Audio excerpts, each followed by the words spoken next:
Góðan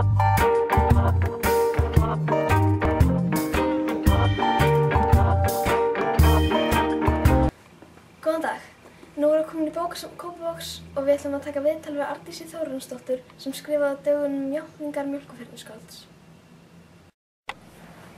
Sæl Arndís. Bókin þín Játningar mjólkurfernusskálds er þín fyrsta skáldsaga. Hún kom út á dögunum. Hvað er bókin?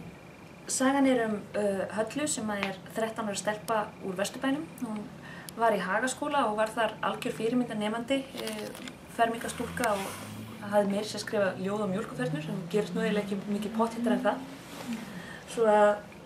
Svo lendir hún í vandræðum að hún er tekin með eiturlyf í leikfimipokana sínum og er vikið úr skóla og þarf að byrja upp á nýtt í nýjum skóla í ónefndu úthverfi. Og þar kemst hún að raun það að sagan af eiturlyfjasmyglinu hefur fylgt henni í nýja hverfið. Þannig að hún getur ekki fallið inn í hóp af venjulegum stelpum eins og hún tilheyrði áður. Þær bara vilja ekki þekkja hana, svo hún reynir að gerast vandræðaólíkur með dálítið misjöfnum árangri. Bókin er með smá alvarlegum undirtóni. Fyrir hvaða aldur finnst þér hún henta?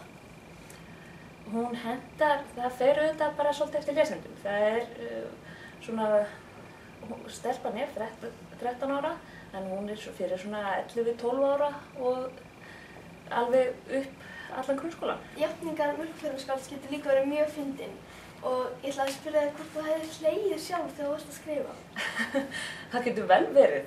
Ég man það ekki núna. Ég hef sjálfsögðu fjarskalega gaman af mínum eigin bröndurum, þannig að það er ekkert ósennilegt. Já. Og hvort studdir þið meira við gagnfræðaskólann sem þú varst í, sem þú þekktir, eða gagnfræðaskóla nútímans? Ég óttast að það sé þannig með eiginlega allar unglingabækur að fólk er alltaf að skrifa sín eigin gagnfræðaskóla. Því ég þekki nefnilega ekki marga krakka sem eru í gagnfræðaskóla núna, þannig að ég svolítið spilaði fingrum fram. Það auðvitað hefur margt breyst síðan ég var í gagnfræðaskóla. Nú hljóma ég eins og 100 ára, en þá voru engin GSM-símar í þá tíð og svona fleira þess áttar sem hefur breyst. Og maður reynir auðvitað að reikna með því, en auðvitað er það fyrst og fremst svona mín eigin reynsla sem þetta byggir á. Tókst þú sjálf þátt í spurningakeppni? Spurningakeppni grunnskólana var ekki til þegar ég var í gagnfræðaskóla, enda hefði ég sjálfsagt ekki verið góð í henni. En ég tók þátt í ræðukeppni og það var svona hliðstæð reynsla sem ég myndi mér. Í bókinni eru svolítið svipmiklar persónur og skapa söguna mikið. Hver er svona, ef þú þurftir að velja, hver er þín uppáhaldspersóna í bókinni? Halla er auðvitað svolítið ég, eins og það er kannski ekki hjákomist. Hún við Halla deilum öllum göllum, held ég. Allt sem er að henni, það er líka mér. Þannig að mér þykir auðvitað voða vænt hana, en það eru þarna aukapersónur sem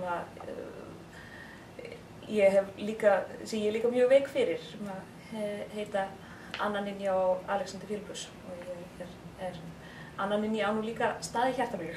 Þú vinnur á bókasafni. Já. Hvað ætlar þú að gera svo að fólk á bókasafninu fá þína bók að láni? Ég ger sem minnst til þess. Ég let á engu bera þegar ég hef afgreitt hana á bókasafninu og varði örugglega eldrauð framan en sagði ekki neitt og ég efast ég eftir að benda fólki á hana þessum dæmi alveg sérstaklega góða unglingabók. Ég vona bara að samstarfsfólk mitt sé þeim duglegra að gera það. Ég tek líka þátt í ákvörðunum hvað við kaupum á bókum, þannig að ég vék auðvitað fundið þegar var tekin ákvörðun magnið sem var keypt af Játningum mjólkurfernusskálds. Þannig að ég reyna að gera sem minnst, nema náttúrulega svona með óbeinum hætti að hafa áhrif á samstarfsfólk mitt. Ég vona að það beri síðan boðskapinn áfram. Já. Takk fyrir. Takk fyrir mig.